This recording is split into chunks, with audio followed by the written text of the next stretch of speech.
Batman Arkham City is now officially 10 years old. Let that sink in for a bit. It's in the 5th grade. It's old enough to have a sip of mom's wine at the dinner table. And when this game came out, it was sweet. It really made you experience what it was like to be Batman. But does it stand the test of time? 10 years later, is it still fun to play? And well, I did play it recently, and I have some good news for you. But before we go anywhere, I gotta be honest with you. I am just your casual Batman enjoyer. I've seen the movies, I like them. When I was a kid, I had Batman tidy whities and I dressed as him for Halloween one year. But that doesn't mean he's my favorite superhero. But I gotta say, he's my favorite superhero in a video game. Sorry Spider-Man 2 for Sony PlayStation 2, but the Bats got you beat. And it's just not Arkham City. All of the Arkham Batman games are just fantastic. And do I really have to go out and say it? They really make you feel like Batman.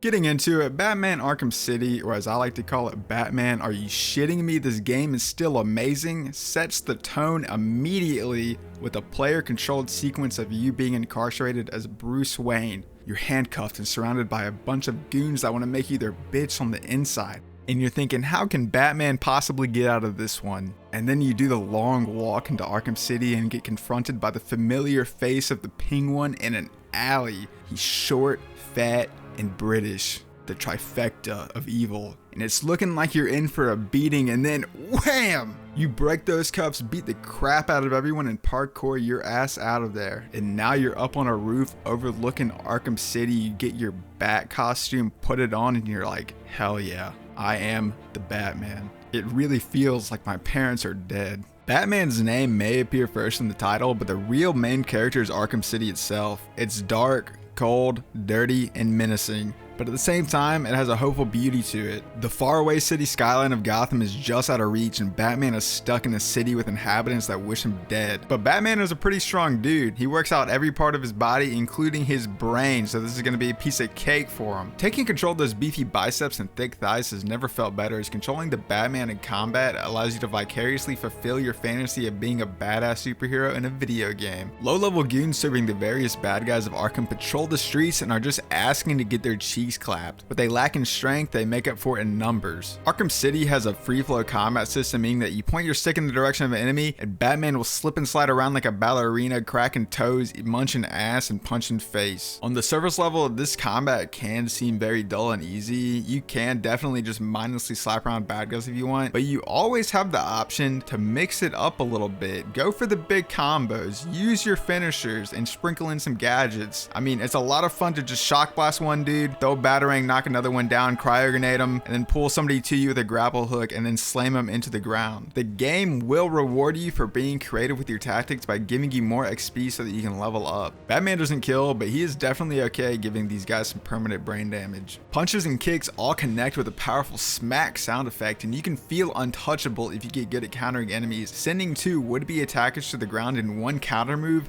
just makes you feel like such a badass. They do a good job of letting you get into a flow of combat. You're going to be in a rhythm because the hotkeys in this game are just really well thought out. You can just whip out whatever gadget or move you want, like really quick on the fly. But there can be awkward moments where everybody's on the ground and there's nobody left to hit, so you have to do the little slow finishing animation. It can be a little annoying, but that rarely happens. As for the bad guys you're fighting, there's going to be a little mix up here and there. There's going to be goon with a knife, goon with a shield, and goon that took boxing lessons. And if you don't accommodate for their special skill sets, you're going to get fucked up a little bit. But the ultimate type of goon is goon with a gun, because as we all know, Batman's one weakness is a bullet. This is where the game's second form of combat comes in, because the bullets will rail Batman hard. Conveniently, wherever there's guns, there's going to be gargoyles, which allow you to take to the ceiling so you can plan out your attack safely. Luckily, Batman has detective vision, which lets you get a good glimpse of the entire room. You just press one button, you see the enemy's location, their heart rate, their height, their shoe size, their social security number, everything you need to know to take them out. You're going to take them out one by one by gliding behind them, choking them out, grabbing them through weak walls, or stringing them up from gargoyles so they cry out for help. And it's kind of neat because they'll notice their friends are missing and they'll start to get a little spooked. They know something's up. They know that Batman might be lurking around somewhere. And sometimes the big bad, like either the Penguin, Joker, or Two-Face, will just come over like an intercom just to berate his employees. He'll be like, you guys suck.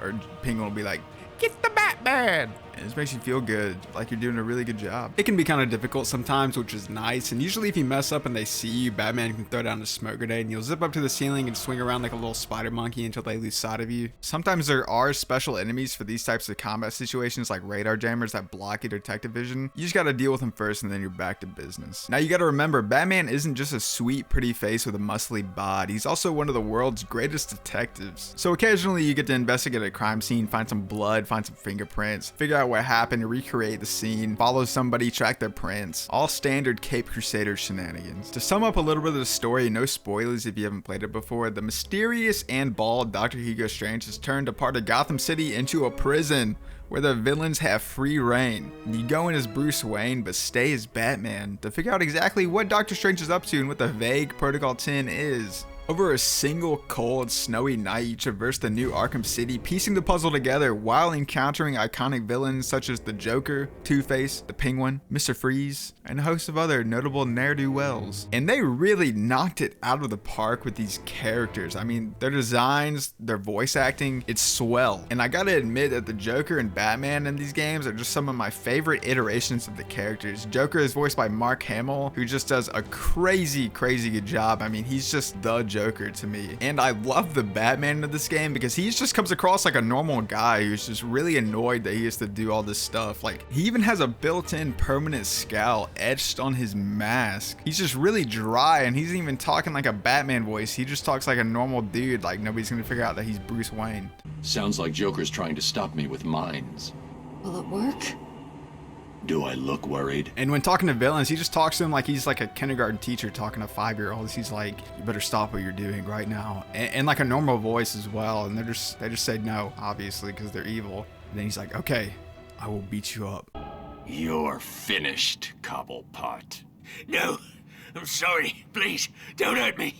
I can't guarantee that. Speaking of villains, there's a couple boss fights in the game that just feel really well done and super cinematic. The boss battles are a nice change up from the usual pounding of goons and require you to adapt to a certain strategy to take them out. For example, in the Mr. Freeze fight, you gotta use stealth takedowns on him to take him out, but he's a wise guy and he adapts to what you're doing, so you can never use the same move twice. So you mix it up a little bit. Go behind him, use a vent, use a shock blast on the shocky thing, gotta use your brains. Moving on to the city, the map is an open world filled with a few interval buildings that are housing Gotham's most wanted criminals. The streets are filled with goons, and Batman's got to stick to the rooftops to avoid detection. Batman's one true superpower is his ability to defy the laws of physics, so his grapple gun and glide are going to be his main mode of transportation, and he's pretty good at it. By using his dive bomb, Batman can glide straight down and pull back up again to gain even more speed and height, so you never actually have to even touch the ground or a rooftop if you're pretty good at this. If you do the optional gliding challenges, you can even get a gadget that allows you to conserve the momentum from your grapple hook to fly straight into the air. The sky is going to be your friend, since being in the unforgiving streets can make you feel a little claustrophobic and vulnerable since you lose the ability to swoop in on enemies. It can be pretty fun to fly around, and you also get to eavesdrop on the random goons talking in the streets. They really like to talk about each other's moms a lot for some reason, along with the happenings of the city. It does feel cool to hear them smack talk the Batman right before you swoop in to break all their femurs. Most of the villains have already set up shop in the city, and you can find them in places such as the old steel mill taken over by the Joker and the Penguin's personal museum / club. And these parts are going to be vastly different from the outside, since you'll now be in tighter areas that require you to traverse hallways, crawl through some vents, and fight through larger swaths of enemies, along with a little sneaking around. Your gadgets will primarily be used to get past some obstacles, and there's nothing really advanced concerning the use of them, as most of the time they're just used to get from point A to B, and they're really only used for breaking walls, hacking doors, or moving objects with the shotgun. Very occasionally you'll use a gadget such as the remote controlled batarang to fly through a tight space to solve a problem, but they're few and far between. Honestly, I feel like the gadgets are slightly underused in this game, as there's nothing too challenging concerning the use of them outside of combat. The different indoor set pieces are visually unique while still maintaining the dark, cold feeling of the city, with the addition of elements reflecting the type of villain residing there. For example, the Penguin's museum is filled with illegal and stolen items held in exhibit cases, as well as a giant frozen pool with a man-eating mechanical shark. Underneath Arkham City are the dilapidated ruins of old Gotham that have been forgotten and houses a certain ancient villain. Batman even gets drugged a couple times and goes to places that don't even actually exist. Graphically, the game is still good by today's standards, dangers, but the standout are the tiny details that make Arkham feel so hostile and unwelcoming. The snow, darkness, and Arkham's old and failing infrastructure add to the feeling of danger that being stuck in a place with murderers, psychos, and mob bosses bring. Along with the main story are a few side missions that can spontaneously interject within your normal city outings. Deadshot victims can be investigated to figure out where the shot came from. Zaz will call you from random payphones to tell you stories about his murders, and a few other bad guys will need dealing with. And I will say that the finales of these side missions can be a little underwhelming since they usually end in a very convenient and easy win for the Batman. The main side challenge, however, is the collection of the Riddler trophies scattered across the map, and there are a bunch of these, and honestly I could not really care enough to try to find them all since it's such a hassle and a time sink. Finding a few trophies will unlock missions that will require you to save civilians that the Riddler has kidnapped, and they're usually puzzles that just require you to use your gadgets effectively to figure it out. Finally, there are parts of the story where you switch from Batman and play as Catwoman, and she basically plays the same as Batman, just a little bit sexier. She has her own story going on involving Poison Ivy and Two-Face, and will sometimes interject into Batman's story as well. You can even play as Robin if you do the Harley Quinn DLC after you beat the game, and when doing the challenge missions outside of the main story, you can choose from the 3 characters, along with changing their looks. Batman Arkham City is a game that doesn't do too many things, but the things that it does do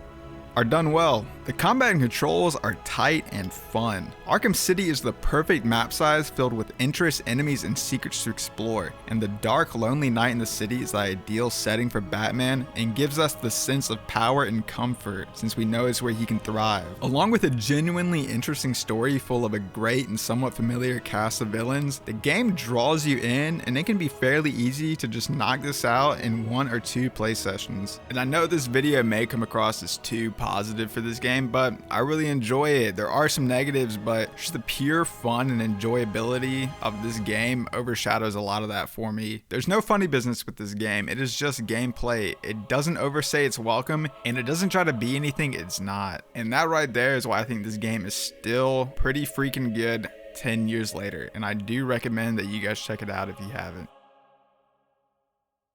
Hey guys, I hope you enjoyed watching my video. I hope it was okay. If you enjoyed it, subscribe or whatever you want to do. Just have a nice day.